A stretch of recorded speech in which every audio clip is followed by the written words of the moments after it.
Merci beaucoup d'avoir cliqué sur cette vidéo. Aujourd'hui, on va faire quelque chose de différent. On va lire un verset qui se trouve cette fois-ci dans une histoire, dans une narration. Et on va essayer de comprendre comment on peut appliquer dans notre vie. Et si tu es curieux, regarde jusqu'à la fin. Alors, le verset que je te propose se trouve en Genèse, chapitre 50 et le verset 20. Et le texte biblique nous dit ainsi. Vous avez voulu me faire du mal, mais Dieu a voulu changer ce mal en bien.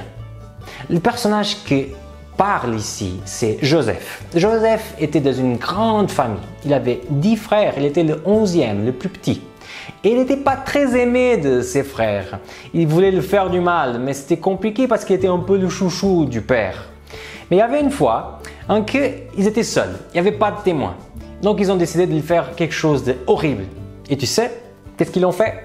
En effet, ils ont pris leur frère et l'ont vendu comme esclave.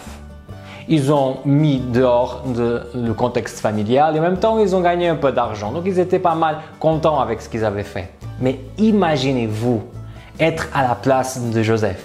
Vous êtes l'enfant gâté de la maison et d'un jour à l'autre, vous êtes dans un pays étranger, en Égypte en l'occurrence, et vous êtes esclave. Vous ne comprenez pas exactement qu'est-ce que le maître vous dit de faire, mais vous êtes obligé de le faire.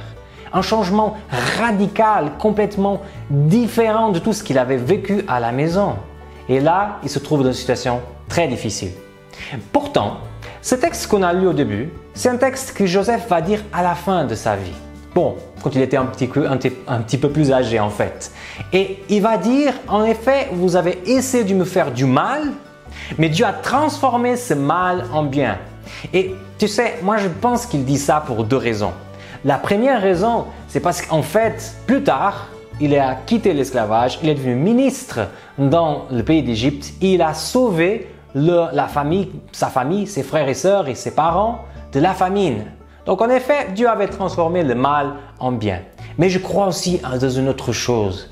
Je crois que d'une certaine façon, Joseph a réussi à rebondir par rapport à ce problème. En s'accrochant à Dieu, il a réussi à voir le problème d'un angle différent et de le considérer comme une bénédiction et non comme une malédiction. Serait-il possible de faire ça dans notre vie? Je ne sais pas qu'est-ce que tu as vécu dans ta vie, mais il y a des choses horribles qui se passent à nos jours. Il y a des enfants qui souffrent énormément pendant qu'ils sont enfants. Il y a des jeunes qui passent aussi des situations compliquées. Et les adultes aussi, ils affrontent aussi des problèmes. Et moi, je ne sais pas quel est le problème que tu es en train d'affronter dans ta vie ou ce que tu as vécu par le passé. Mais il y a une chose que je peux te conseiller. C'est qu'avec Dieu, quand on met Dieu dans l'équation, on arrive à regarder le passé, le présent et le futur d'une façon différente. C'est comme si on avait des nouvelles lunettes qui nous font voir les situations de façon différente. Je ne veux pas mépriser ta souffrance, je ne veux pas mépriser ce que tu as vécu, ce que tu es en train de vivre ou ce que tu vas vivre encore dans ton futur. Mais je veux juste te dire que si tu es avec Dieu, tu arrives à voir qu'il a la capacité de transformer le mal en bien. Et mon ami, si je te fais cette vidéo, c'est parce que j'ai déjà vécu ça dans ma vie. Si tu as apprécié cette vidéo, partage avec quelqu'un qui est en difficulté. Et merci beaucoup de continuer à m'accompagner tout au long de ces vidéos. Et je te vois très bientôt dans la prochaine vidéo.